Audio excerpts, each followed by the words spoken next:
Hey, I'm gonna rip a Snickers out of your stomach while punching you with a dead man's arm and maybe eating cooked vomit while I'm doing that. You're listening to Our Different Take, episode 32.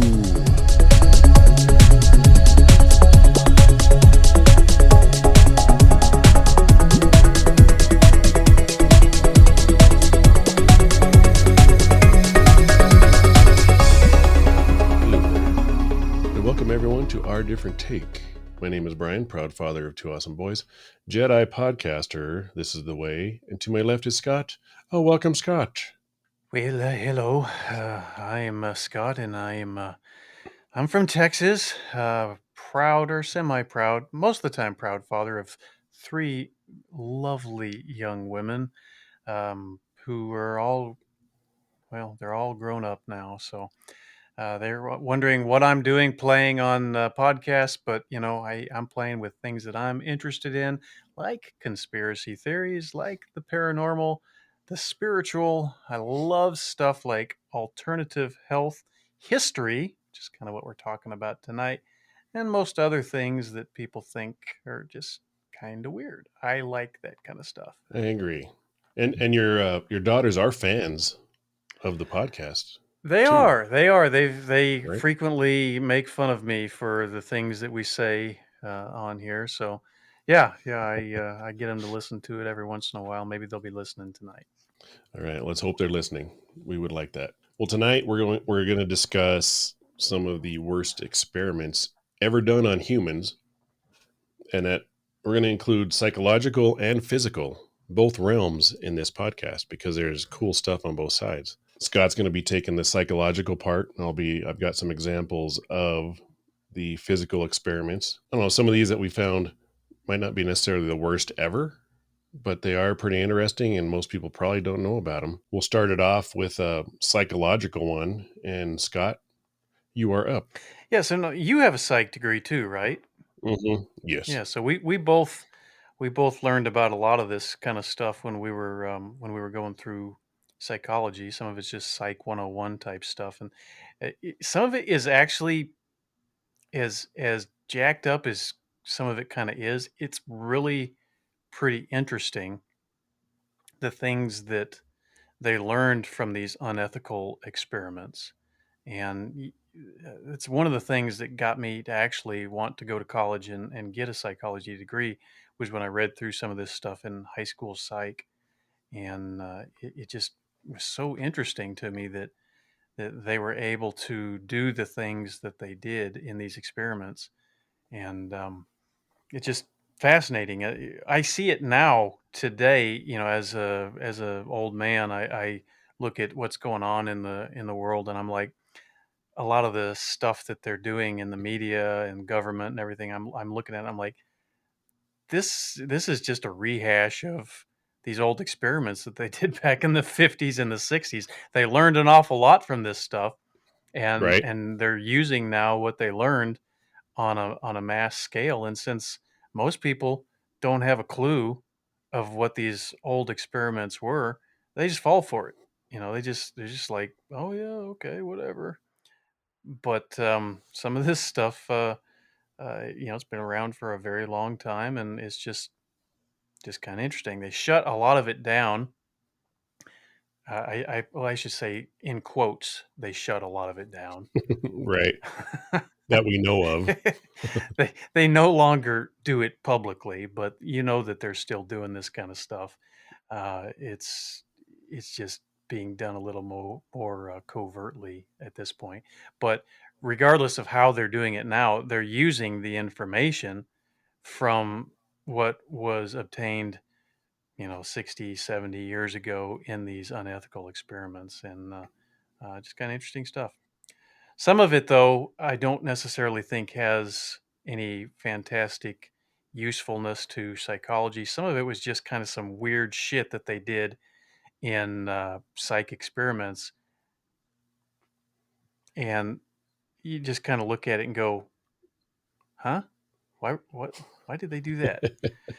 Right. And that brings me to the very first one that was done on 27-year-old lady named Emma Eckstein, and she was a patient of none other than Sigmund Freud.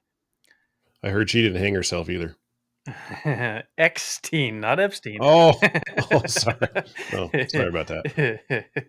so, yeah, so she went in to seek help from Sigmund Freud for stomach ailments and Hmm. depression. And one of the things that she was being treated for was, hysteria. We talked about this a couple weeks ago when we were doing the whole everything in the past was hysteria, right? Anything Yeah. for women, they treated them for hysteria. And she was being treated for hysteria and excessive masturbation. What, I don't, I don't know where's what, that line? I don't, I don't know what exactly constitutes excessive. Hmm. Um, but it was in the past considered a habit that was associated with ill mental health. And so, as part of her treatment for this, Sigmund Freud offered Emma cocaine and a Okay. local anesthetic before the inside of her nose was cauterized. All right. So, here, snort this That makes line of sense. coke, and we'll give you a little local anesthetic, and then we're going to cauterize your nose, and maybe that'll make you stop masturbating so often. It makes perfect sense. Why not? Because anytime that I feel the need to go at it and start yanking the mule, I think if I were to just have some cocaine and my nose cauterized, I probably wouldn't have those urges anymore. Mm-mm. I'm pretty sure you wouldn't. So Freud continued to treat Emma for 3 years. And exactly what his intentions were with the young lady, we really don't even know, even to this day, what he was doing with her. So, yeah, interesting stuff. Wow. Not sure what you take from that today, but there you go. All right. Well, the example I have on more of a physical experiment is the stomach as well. So that's a good segue into this one. Just the stomach. Was this dude masturbating too, or Well, no, no, he wasn't. He just excessively? excessively, right? No. Well, this was in 1822. There was a fur trader because they traded furs back then in Michigan on an island called Mackinac. Hmm. He was accidentally shot in the stomach, and he went to this doctor named William Beaumont. Okay. So dire circumstance. Didn't know he was going to make it or not. Dr. Beaumont actually kept him alive. He didn't die, but he had a hole in his stomach that never healed. Hmm. And apparently that's called a fistula. So Okay. the doctor's like, all right, he's got a hole in his stomach, There's a hole in the stomach, dear Eliza, dear Eliza. Sorry. right? That was nice. Yeah, yeah. Very You're nice. welcome. Thank you. And so the doc's like, no one has really observed any digestive process. And this gives him a window right into that process. Oh So he's like, no. well, I'm going to start doing some experiments with this guy. So he grabbed like a piece of meat and tied a string to it and Oh. then inserted it through the hole in the guy's stomach. What? Yeah. Every few hours, then he would take the food out and observe how it had been digested. It sounds nasty. It's pretty gross, but his initial experiments led to acceptance from doctors worldwide that the digestion process was chemical and not mechanical as they had thought. Now, I don't know how it would be mechanical anyway. I didn't research that up, but Hmm. I figured him poking a chicken leg, in and out of this guy's stomach to see how it was digested was pretty interesting. I wonder, did they have the guy's permission to do this? I assume they did. I would assume so too, because he did save his life. So I guess he's like, well, you might as well, you know, use the hole in my stomach for something. You may as well just go ahead and dip a piece of meat in my stomach and pull it out and put it in and pull it out. Hmm. I mean, that really sounds like something else going on there. Hey, you mind if I put a piece of meat in you and pull it out and put it in and pull it out? It's weird you say that because the hole in the stomach is called a fistula. So I don't know if there's a relation there. Oh my Uh, goodness. but Uh, it could be. Could be. You never know. I mean, I just can't even imagine. So, what's the conversation between the doctor and the patient? So, you got this hole in your stomach, and I was wondering if I could tie a string to a piece of beef jerky and just kind of put it in your stomach and then pull it back out again. You mind if I do that?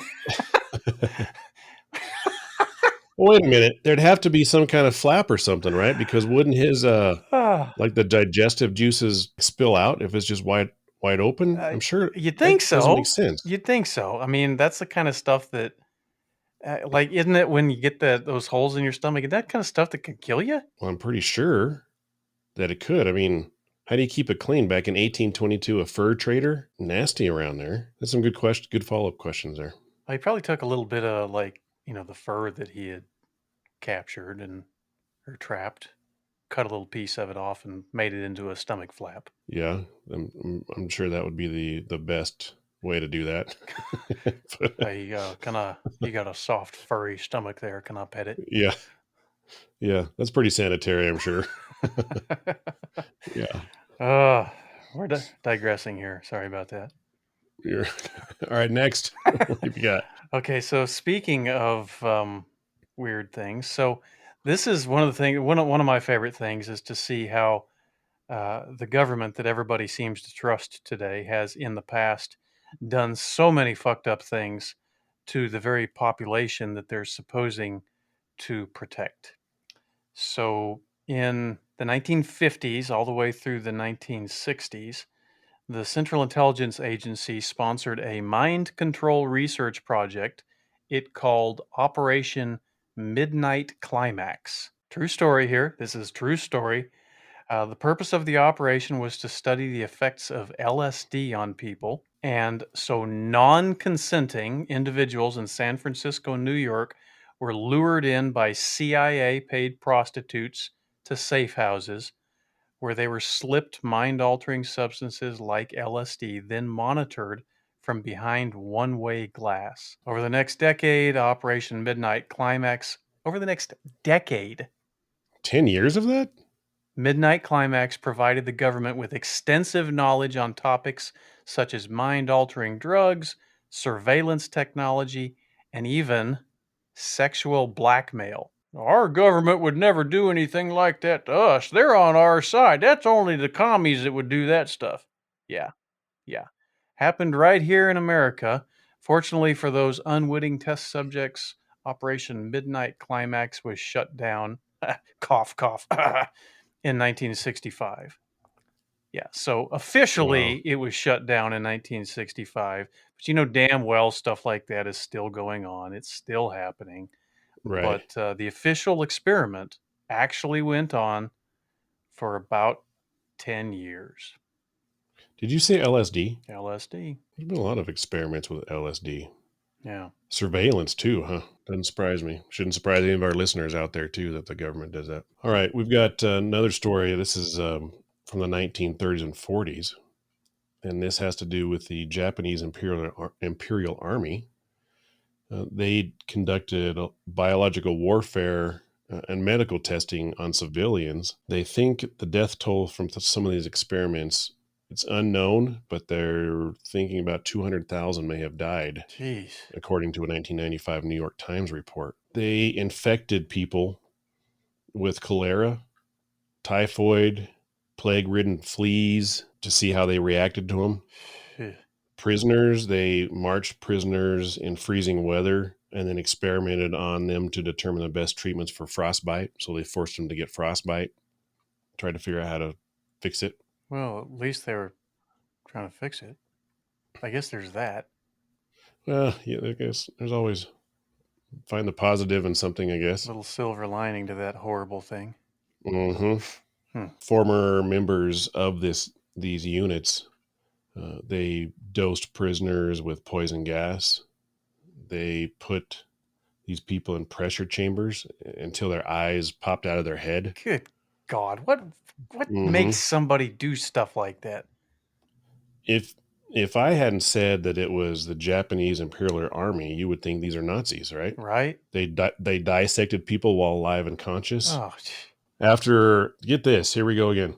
After the war was over, the U.S. government, they did help keep these experiments secret as a part of a plan to make Japan a Cold War ally. So again, you got Japanese Imperial Army doing the same thing as the Nazis did, but Operation Paperclip, where we took the mm, Nazis in, took care of that.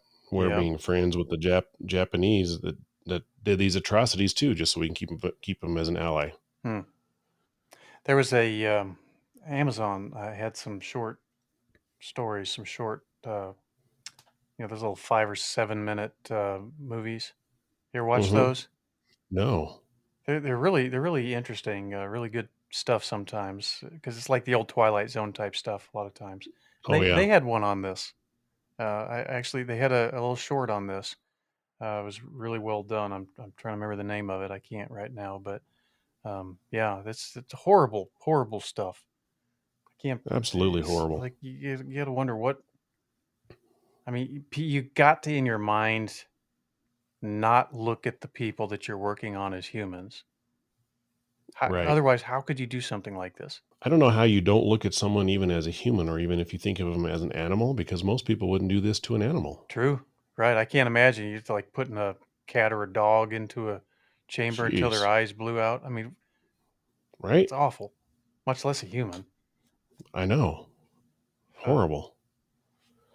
Hearing the Anyway, screams because you know that kind of stuff. good grief. How I don't know Pain, how you'd sleep. right? I don't know how you'd sleep at night. I really don't. Okay, so here's a fun one. In 1939, 22 orphans living in Davenport, Iowa, became the test subjects of Wendell Johnson and Mary Tudor, two researchers from the University of Iowa. The study was about stuttering, but it didn't quite go the way you might think. The children were separated into two groups. Members of one group received positive speech therapy and was consistently praised for their speech fluency. The other group received negative speech therapy, which included being belittled for any speech imperfection they happened to make. In the end, children in the second group who spoke normally before the experiment developed speech problems that they reportedly retained for the rest of their lives. Johnson and Tudor never published the results of their study out of fear that they would be compared to the human experimenters among the Nazis. So, So, kids who had perfect speech beforehand, perfectly normal kids, go into this little psych experiment, and now for the rest of their lives are stuttering and can't talk normal because of these asshole experimenters that jeez. conditioned them. Saying horrible things to these kids. Like there's not enough bad parenting going on that would cause stuff like this. You need experimenters to come in and do this kind of crap on people. And what did they get out of it? And they didn't even get the published results It's because for nothing. they didn't want to be compared to the human experimenters among the Nazis because they freaking were human experimenters. Right. Exactly right. Ugh. Here's one that's a little bit different. And there's a woman, she had a nut allergy, but this lady had an allergy to Brazil nuts, and she would always develop hives and really shortness of breath after intercourse with her boyfriend. Before they hooked up, So she had a nut allergy. Was her boyfriend Brazilian? let me finish the story. So the boyfriend, he had eaten, before they hooked up, he had eaten mixed nuts, which included 5 Brazil nuts, about 3 hours before they hooked up. Uh, So they tested for her for allergies, and how they did that is they injected into her skin a tiny bit of his semen 4 hours after the boyfriend had eaten Brazil nuts, and she had an allergic reaction. huh. So the semen contained small amounts of Brazil nuts, Um, and that's how she was getting hives and shortness of breath because of the semen that was inside her. That's not really a bizarre experiment. I just thought it was interesting, so I included it. Did she know this was happening? I assume so. If they're injecting semen into her skin, that you would probably know that there's an experiment going on. I would think so. I Because, mean, right, when you have allergy testing, right, don't they put, like, little holes in your back, yeah, I think so. and then they put, like, different grasses or in those little spots, and whatever shows a reaction, and you're allergic to it, but they might as well inject that right into your arm. I guess I've never really thought about those little allergy tests, having somebody like stand over you and kind of, It's disgusting. hold Uh, on there. I'm thinking good thoughts right now. so what do you do? Do you have the guy eat, like, a bunch of grass before and test it for grass and then come back later and have him eat different things? You allergic to wheat? Because I just ate me a piece of bread. Jeez, that is the worst sound effect ever. Uh, Uh, well, that might be a business for you. yeah, yeah. I'll get right on that one. I'll get right on that one. Be like, "Hey, you got allergies? Well, welcome to whacking allergy. We'll get rid of it. We'll get rid of it right away." Ugh. uh, okay, well Hmm. that was You never know what lovely. we're gonna bring up here. Yeah, yeah. You tell. Okay, so this is one that's really famous for a lot of people who have any kind of a background in psychology have probably heard of the father of behaviorism, John Watson. And he often used orphans in his various experiments. Behaviorism basically is for those who don't know, it's the school of thought that things are not just genetically inherited. We are taught, just like animals, to be afraid of things, to not be afraid of things, whatever. We're basically just animals at the core of it, and it's all learned behavior in some way, shape, or form. Um, this one is would never be allowed under today's ethics and psychology. But Watson chose a 9-month-old orphan, called him Little Albert. And at first, little Albert was exposed to a variety of sights and sounds. They showed him rabbits, they showed him monkeys, burning a newspaper, different kinds of masks. But in the experiment's second phase, the psychologist introduced little Albert to a white rat. Oh, And, little Albert wasn't afraid of the rat at first. But then Watson began making loud noises with a steel bar anytime Albert touched the animal, tried to scare the crap out of him. huh. And, unsurprisingly, the presence of the rat then turned distressing. So soon, little Albert then started showing fear over anything fluffy and white, and basically proved Watson's hypothesis that fear can indeed be conditioned into somebody.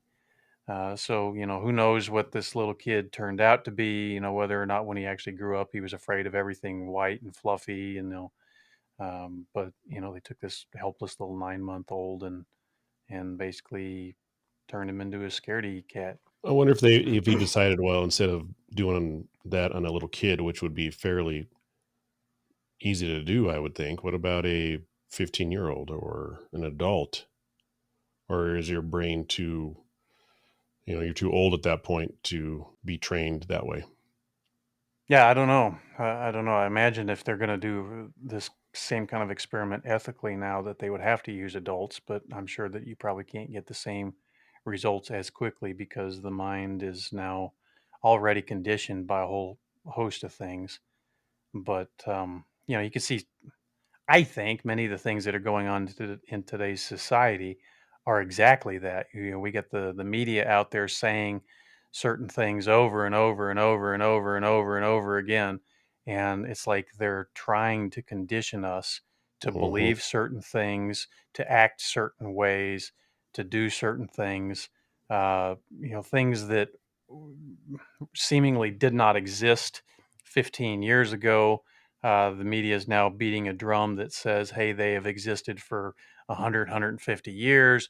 And now all of a sudden, it's this great and immediate, urgent problem that it wasn't up until just, a few years ago. Hmm. And to me, it's just the psychology that Watson had commented on years and years ago. They're just putting it into action now, and they're controlling masses with it. Of course, that's my opinion. I don't know, what you or anybody else thinks about that, but I agree with you 100%. it's like they're trying this mass experiment on everybody. What they Hmm. did with this little Albert, they're doing to millions and millions of people right now, and seemingly with pretty good success rates. Because people can't critically think anymore. They just listen to what people are telling them and assume that it's the truth. Yeah, we've all become this little Albert that's afraid of white fluffy things, and we don't even know why. Sad. Yeah. It's a sad state of affairs. So let's see, you're a scientist and you guys are sitting around the fire and you're thinking, you look at your hand and you're thinking, well, my hand is shorter than an ape's. Why is it shorter than an ape's? Like, how does an ape fight? I mean, what's the difference here?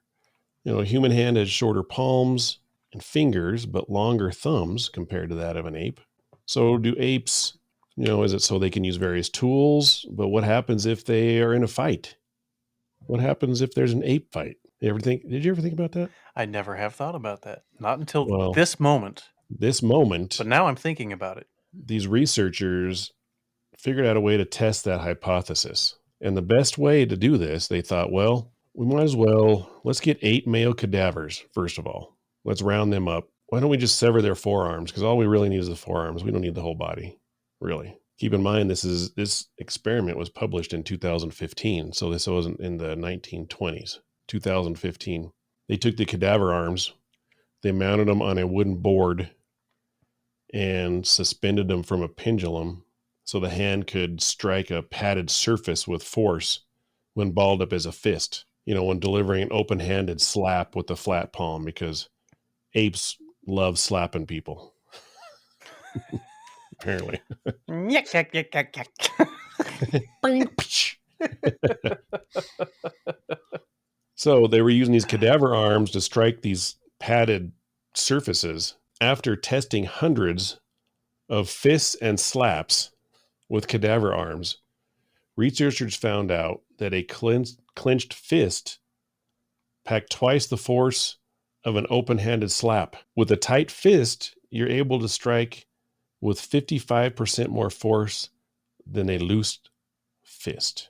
Okay, so for all of you who are wanting to donate your body to science when you die, consider that somebody might decide to cut your forearm off and strap it to a pendulum and have it strike a hard surface over and over again, just Mm-hmm. just in the name of science. And this is how you're going to make a difference in the afterlife. Right. So basically, what it comes down to, like if you're walking in the forest and an ape is chasing you, you know, you hope it slaps you instead of punching you with the fist. Like an ape slap is good. Yes, Yeah, that's yes. the moral of that story. Ape slap is good. Okay, That well, would be the title that's of the podcast, actually. I've been ape slapped. I oh man, that's nice. That's wonder how nice. much that experiment cost if you think about it. I bet you it was like a couple $100,000.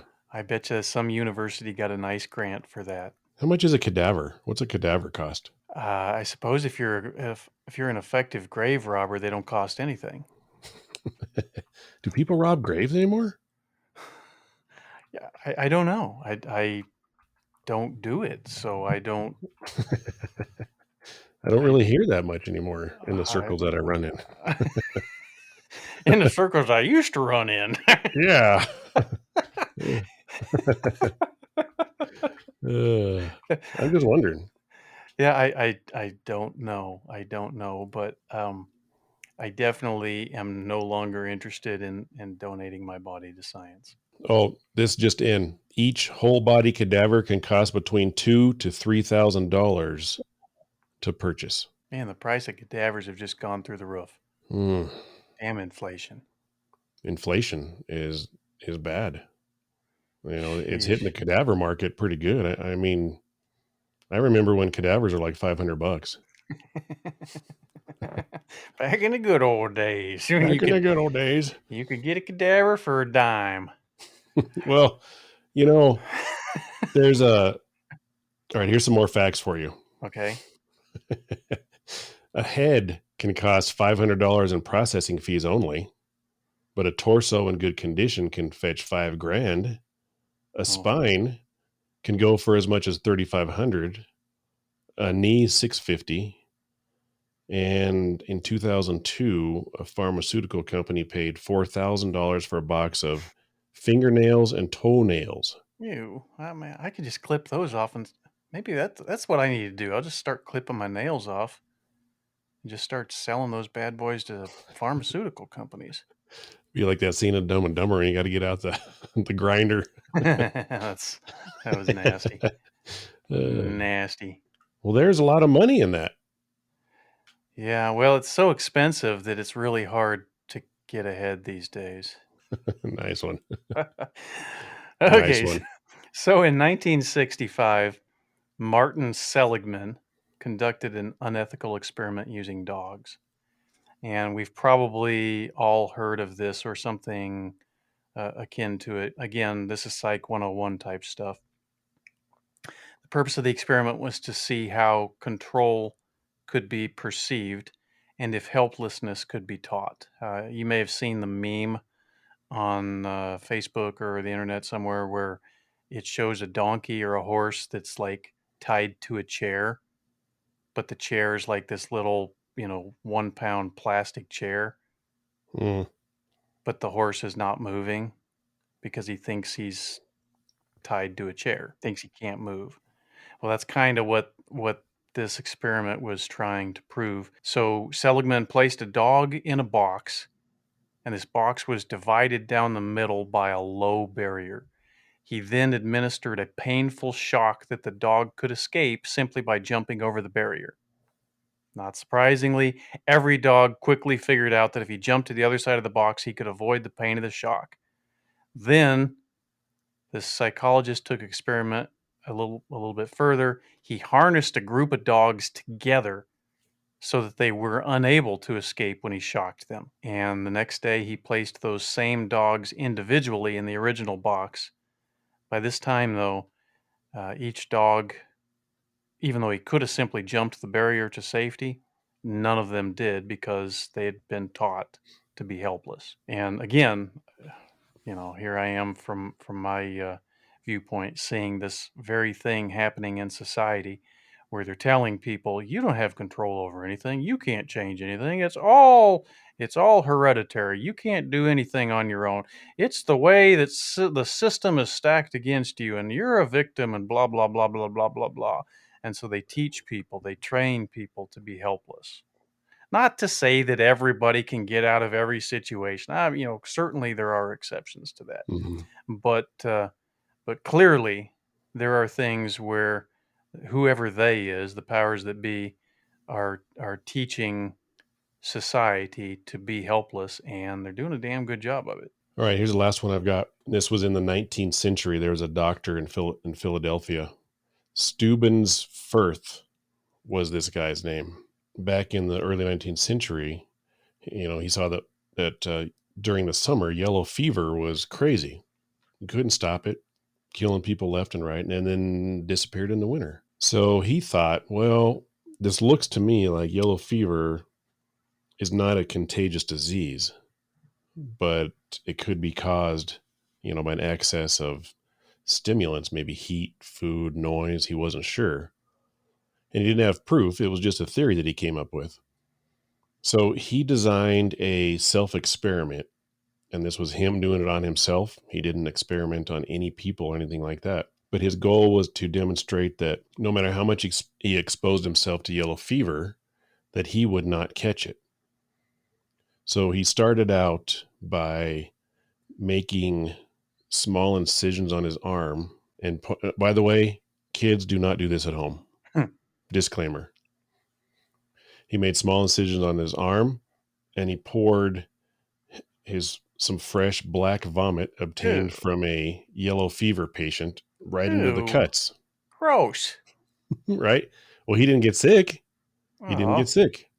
He's like, okay, well, let's take it to the next level. Well, he went back to Joe, and he's like, hey, I need some more vomit. So he got some more, and then he dribbled it right into his eyes. Oh, yeah, because that's what I would want to do. Okay. Right? Well, he didn't get sick. Huh. He's like, all right, well, I'm going to get some more. So he got some more vomit, fried it up in a skillet, and he inhaled the fumes this time. Gross. Still not sick. Did not get sick. I don't know if he used olive oil or butter, what he used. I mean, that could have helped determine, what it was. Maybe a little rosemary in there, something like that with it. Well, next, all right, he made Uh, some, like, I'm going to swallow it. So he made some into a pill and swallowed it.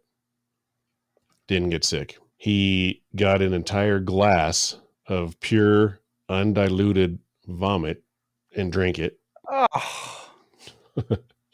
Did not get sick.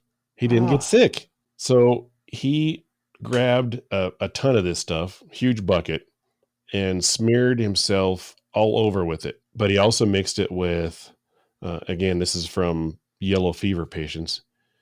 He mixed blood, saliva, perspiration, urine, and vomit together, and he smeared it all over his body.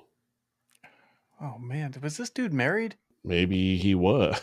At what time, maybe? I Like, don't probably know. by the time this experiment was done, he wasn't. That No, probably not. You know how oh. bad that would stink? Oh, man. Seriously. But he still didn't get sick. Out of all that, he did not get sick. He was healthy as ever. And he thought, well, he has declared that his theory was proven true. But I mean, we know now at this point he was wrong, because yellow fever is actually contagious, but it requires direct transmission to the bloodstream, by a mosquito, something like that, and not by rubbing it on your body, I mean, anything like that. he did make incisions into his arms.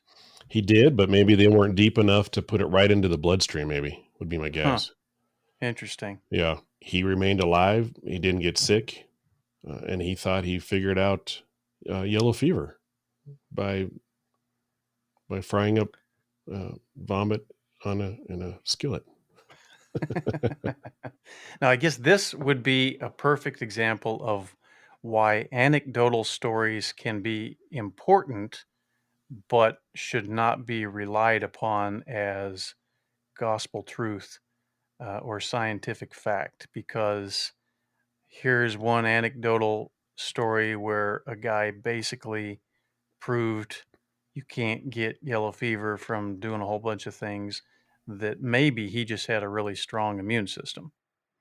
Maybe, he had some antibodies already, something that caused him to not get this disease. But had somebody else done the same thing on themselves, they very well may have died from it. So interesting, though. Interesting. But I bet you he couldn't take an ape slap. Well, I mean, maybe take 55% of an ape slap. Ape slap. All right, so here's my last one, and this one again, another very famous Psych 101 experiment that ended up really messing up a lot of people, um, just from the experiment. It messed with them. It messed with their minds. This is called the Milgram experiment. Happened in 1961. 3 months after the Nazi Adolf Eichmann went on trial for war crimes, Yale University psychologist Stanley Milgram wondered, how was it possible that Eichmann and his million accomplices in the Holocaust were just following orders? To figure out if such a thing were possible, Milgram set up an experiment meant to measure an individual's willingness to obey an authority figure. In the experiment, 2 participants, one of which was an actor, secretly an actor, were separated in 2 rooms where they could only hear each other. The test subject then read a series of questions to the actor. Each time the actor would answer a question incorrectly, the test subject would push a button that administered an electric shock to the actor. It wasn't really an electric shock, but the person that was pushing the button thought it was an electric shock. And it sounded like an electric shock because the person would scream and stuff like that. So, although many of the test subjects expressed a desire to stop the experiment at the first signs of the screams, nearly every single one of them continued to push the button when they were told they would not be personally held responsible for the consequences, even to the point where the test subject was near death, supposedly.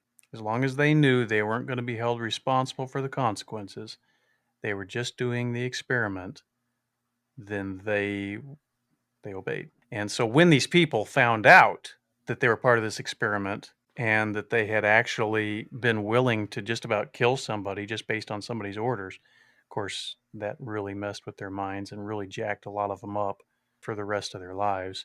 Just knowing, it was kind of like seeing, oh my God, this is who I am. I would kill somebody. Really? I would do that. Of course, the kinds of things that would do to a person's psyche. So unethical stuff. Golly, and they'd just keep doing it if they knew they weren't being held accountable. Yeah, I think that they had told them something like, we're trying to train these people. It's very important that they learn this thing that we're trying, these questions. They really need to learn the answers to these questions, and they have agreed to let you shock them in order to help them to learn. And so they gave them this big story and everything, and the people are like, are you sure? Really? Is this okay to do that? Like, yes, you must do this. It's important that they learn. And they kept on following the instructions. Even like they even had like a dial on there, and the dial that said something like mild shock, modest, super shock, and then it said stuff like caution, dangerous, do not administer. And the people running the experiment said, to turn it up after they'd missed so many questions, to turn it up. And they would hear in their headsets, they'd hear these horrible screams of agony. And the people were saying, do it anyway. Punish them. They must be punished. They got the answer wrong. And these people would obey. So if anybody says, hey, no, we wouldn't do that here in America, we're better than those people. Yeah, well, not so. No, not so much at all, honestly. People are people. I did an experiment when I was in college where I got this large wooden box. I put a button on the top, and I put on there, do not push this button. And I put it in a retail area where people are walking by all the time. And I was behind one-way glass, and everyone pushed it. Not everyone, but majority of people went right there and pushed it. Right. Nothing happened, but I just wanted to see how many people follow direction, or if they, what they do. And a lot of people pushed it. Yeah, it's funny. It is. Yeah, you should have hooked something up there, that little recording that said self-destruct sequence initiated. Right. Right. Little flashing red light. Evacuate now. Yeah, that would have been awesome. Yeah, it would have been fired. Yeah, you're not there anymore anyway. Whatever. Oh, that's true. That's true. Thank you for listening this week. I know it's been a while since we've been doing these regularly. We're trying to get back at it again. Life has happened, and we just thank you for sticking with us through it all. We are now heard in over 5 different solar systems. We've picked up a couple since the last podcast, I believe. It's amazing how fast this podcast is spreading. It's crazy. We just can't say how thankful we are to you and to the people of planet Zoron. There's really quite a few listeners out there. Yep.